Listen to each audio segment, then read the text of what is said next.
Taga-Aklan. Aklan, Iloilo? Iba yun dahil kasama na yun sa, ano, sa buong Panay Island. Okay, okay. Ah, Hmm. Aklanan yung sariling salita namin. Hindi kami Ilonggo. Iba naman yung Ilonggo. So, hmm. may sarili kaming lingwahe na Aklanon. Mm. Ilang taon ka na? 48. 48. May asawa, may anak, hiwalay. Bali, hiwalay po, matagal na. Ilan years? Matagal na dahil mga 20 na siguro. Sobra na. Ilan ang anak mo? Bali, isa lang. Ano nanap sa isang babae? Actually, wala naman ako hinahanap kasi hindi naman ako nawalan. No, pero siyempre yung mabait lang naman na pwede magkaibigan, kausap, yan, siyempre, kung magkakasundo, bakit hindi, di ba? Okay. Um, anong work mo? Sa ngayon, ano ako, bali, tourist van driver. Apo? O ano? Tourist van. Mm-mm. Kasi nga, yung Boracay kasi sakop ng lugar namin. Nakapunta na ako sa Boracay ng dati. Okay. Enjoy naman po kayo. Kita. Nag-enjoy naman po kayo, ma'am. Mm-mm. Good. Ikaw naman ang tanong sa akin. Taga saan po kayo, ma'am? Dito ako work sa Cagayan de Oro, pero ang province ko, Bacolod. Bacolod. Dito sa Iloilo, isang tawid lang. Saan sa Bacolod? Saan ka sa Bacolod? Pergi sa Bacolod. Sa... Bacolod. Bacolod mismo? Malapit lang sa Iloilo yung Bacolod. Isang tawid na sa Roro at saka Pascrap. Ganun po ba? So, ano po yung, saan ka ba ngayon, ma'am? Saan ka ba ngayon mag-work? Ano sa Cagayan de Oro? Diyan ka nagtatrabaho? Ano po yung work mo dyan, ma'am? Luto. Cooking. Siguro masarap pa magluto, Hindi naman. Kasi nakarating ka pa sa Cagayan, layo. Bakit wala bang kusina doon sa Bacolod? Dito ako na-assign.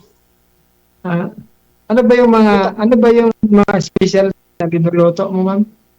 Hindi na na to sa... Bahay na. Akala ko mga restaurant. Hindi. So, every ka, ma'am, umuwi sa Bacolod? Every month? Hindi. Kasi December uwi ako. Matagal ka umuwi. Mga once a year? Ganun? Parang ganun? 3 years. December. Grabe parang nasa abroad ka lang Siyempre, wala mo kung gagawin sa amin, ano gawin ko doon? Hindi, trabaho dito ang work mo. Siyempre, So, wala ka ba kayong pamilya dati, ma'am? Yung sarili mong pamilya, yung anak mo, may anak ka ba? Wala ka bang sariling pamilya mo, ma'am? 7 years ago kami naghiwalay sa asawa ko. Isa. Taga-saan yung asawa mo, ma'am? Bacolod din? Pero wala na kami communication kahit isa. Sa anak ko lang. Ang anak ko sa akin, 2. Ah, malalaki na rin siguro. Mga soltero na sila. Pero lalaki. Nakagrad na yung bunso ko sa FL 12. Sa teacher 12. So, saan nag-aaral? Yung mga anak mo saan nag-aaral? College? Oo. Bali, ikaw lang talaga mag-isa yung nandyan sa... Ako lang nagtiguyod silang 2. Okay. Nakatapos. Yun naman pala. Okay naman pala yung ano mo. Yung mga buhay-buhay. Hindi naman. Ang makaya lang. Kaya lang. Kaya naman eh. Kaya naman. Siyempre, ikaw ang nanay, ikaw ang tatay, di ba? Oo. Yun na talaga eh. Wala naman kong maasa. Di ba naman kong maasa sa mga pamilya ko. Pero din ako dati naranasan ko rin. Siyempre, maliit pa yung anak ko. So, siyempre, yung pagpapagaan lang sa akin ng dati, siyempre, yung bahay ko na tinitirahan, malapit lang sa bahay ng parents ko. So, parang hindi rin ako nahihirapan. Siyempre, kung mga aalis ako, meron ako maiwanan dito sa bahay or sa kapatid ko. So, nakakatulong number 1 talaga yung pamilya eh. Nakakatulong talaga. Okay naman. So, nang itanong ako sa iyo. yes, ma'am. Ayaw ko sa lalaki. Dati, siguro yung edad ko mga 30, around 30 pa, may pang sigarilyo pa nga. Pero yung paglagpas ng 30, nag-stop na ako ng smoke. So medyo painom na ako occasionally. Pero may nag-comment, sir, hindi ka daw nakainom ngayon. Hindi. Okay, klaro. Hindi ako umiinom. Tagal na, ilang taon ako hindi umiinom. Kasi nga may maintenance kayo, no? Nakausap na kita last time. Ano nga diba? Ano nga yung maintenance mo, sir? Nagkaroon ako ng allergy sa alcohol eh. So, bawal na talaga ako. Allergy sa alcohol. Ano po yung naramdaman nyo po pag nag-inom kayo ng alcohol? Pag nag-inom ako ng mga kagaya, beer or lalo na beer or something hard, kinabukasan, nalagnat talaga ako. Lagnat. So kahit soft drinks, kunyari Sprite. Okay lang naman yung mga Okay lang. Okay lang. Pero kung mga ano ba, yung mga alcoholic na may mga alcohol content ba, kinabukasan yung nilalagnat talaga ako. So, ilang years na rin. Siguro mga more than 10 na siguro. Tagal na. Hindi na po.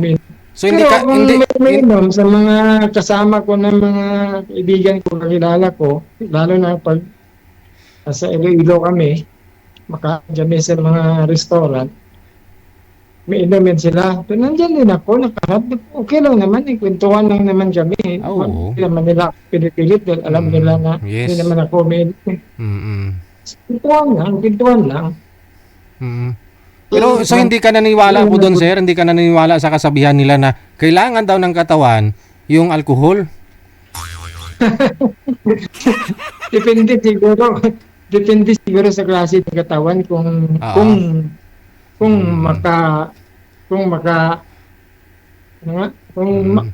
mauyon bang katawan mo ba?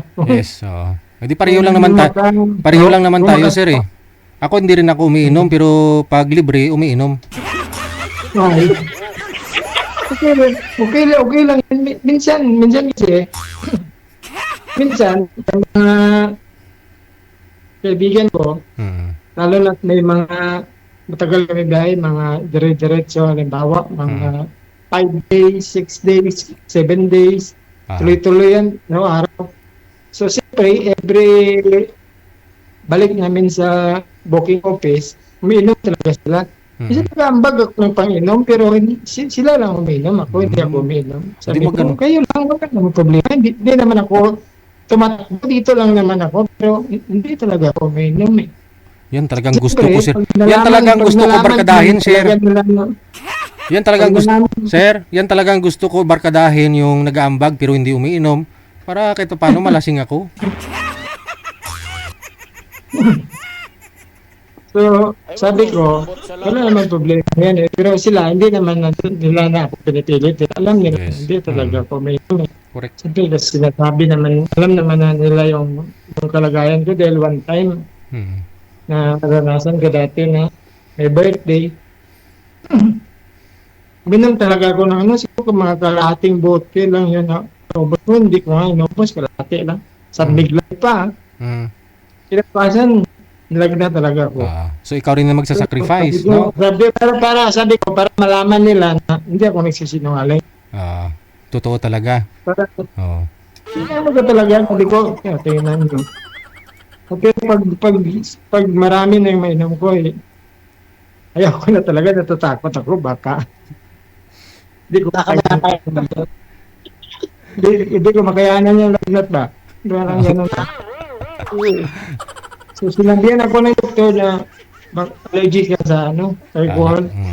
So, dapat hindi ka na pwedeng mag-inom ng mga alcoholic na inumin. So, okay daw. Wala naman problema yan. Total, sabi ko, sa trabaho ko, hindi naman pwede kasi yung iba naman, depende kasi sa tao. Yung mga kasama ko na ngayong gabi, lasing yan. Bukasan, di ba ang over yun? Sakit ang ulo, tapos maraming sabi ko, bakit sa trabaho natin na ganyan? Siyempre, yung dinadala natin, mga turista ba? Siyempre, dapat safe talaga yung natin na physically fit tayo, condition yung katawan natin na trabaho tayo dahil may amoy ka dyan ng sayro mo, sabihin niya, may lang giro pa. Maganon ba?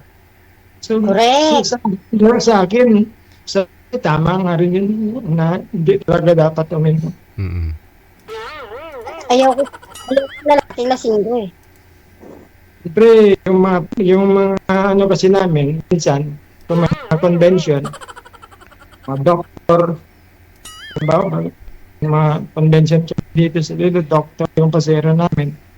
Siyempre, kaya ng doktor yun, tapos maamoy ka niya. Alam, doktor pa, hindi mo masinungalingan yan kung itong amoy mo na sa hininga mo. Siyempre, sabi ko, pangit. Gapin sa inyo yan, pero ako, bawal sa akin. Mas okay sa akin. Ano naman, pero naman, just wala naman problema. Tutol kami minsan ng Guimaras Island, tatawid kami doon. Sakay kami sa Roro. Yung sasakyan namin ba, sasakyan namin sa Roro yan. Tutor kami sa Guimaras Windmill, mga pizza mango, floating restaurant, saan mga resort yun doon. Yan lang naman. Pinupuntahan namin. Pero wala ka mo punta Bacolod pag Denver? Depende sa mag-hire, ma'am. Okay. Nung nakaraan, may April yata yun. Okay, sige. May iba tayo, no? Ngayon po, tanungin nyo si girl, sir, kung anong hanap sa isang babae. Sa lalaki, I mean, bukod sa hindi umiinom, ano pa? Ayun na, ano pa daw, ma'am, yung hinahanap mo sa isang lalaki bukod sa hindi umiinom? Hindi naninigarilyo? Ang gusto ko sa lalaki, hindi siloso, hindi, okay, manigarilyo, siyempre, kayo ng ano sa mga lalaking sigarilyo, di ba? Hindi Hindi ko nang ayaw ko sa rin babaero.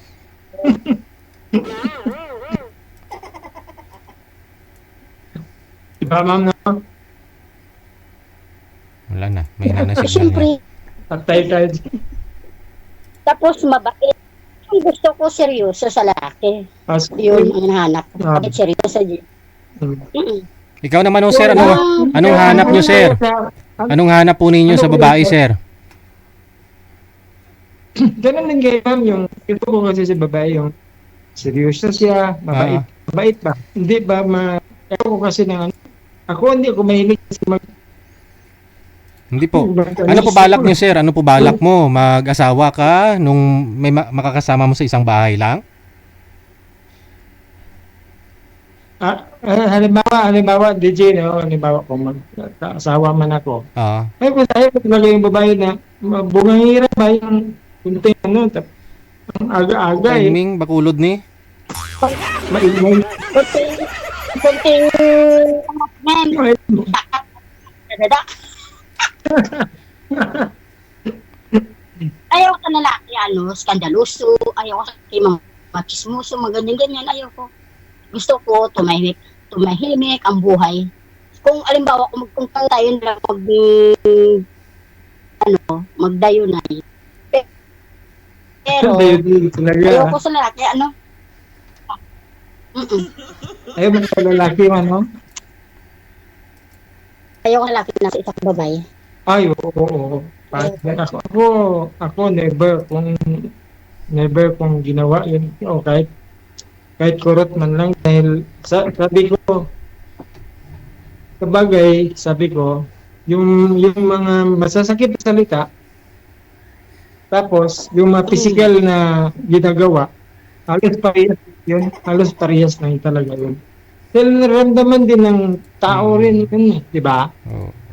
Siyempre, kung hindi mo gusto gawin sa'yo, huwag mo rin gawin sa iba dahil siyempre, ito na naman yun. Yes. Okay. Sige, connected na po kayo dito. Tuloy-tuloy lang ang usapan. Maraming salamat. Okay, DJ.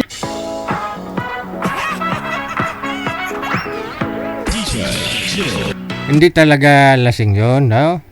Oo. May sakit po kasi siya. Na-explain niya na ho yun last time, no?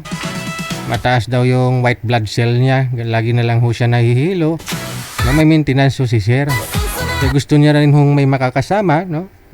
Wala nang bisyo si Sir, Ganun lang ho talaga siya, no? Kapag nagsasalita. Mukhang lasing daw ako man, Pero totoo yun, di talaga ako umiinom. Pero pag libre, umiinom.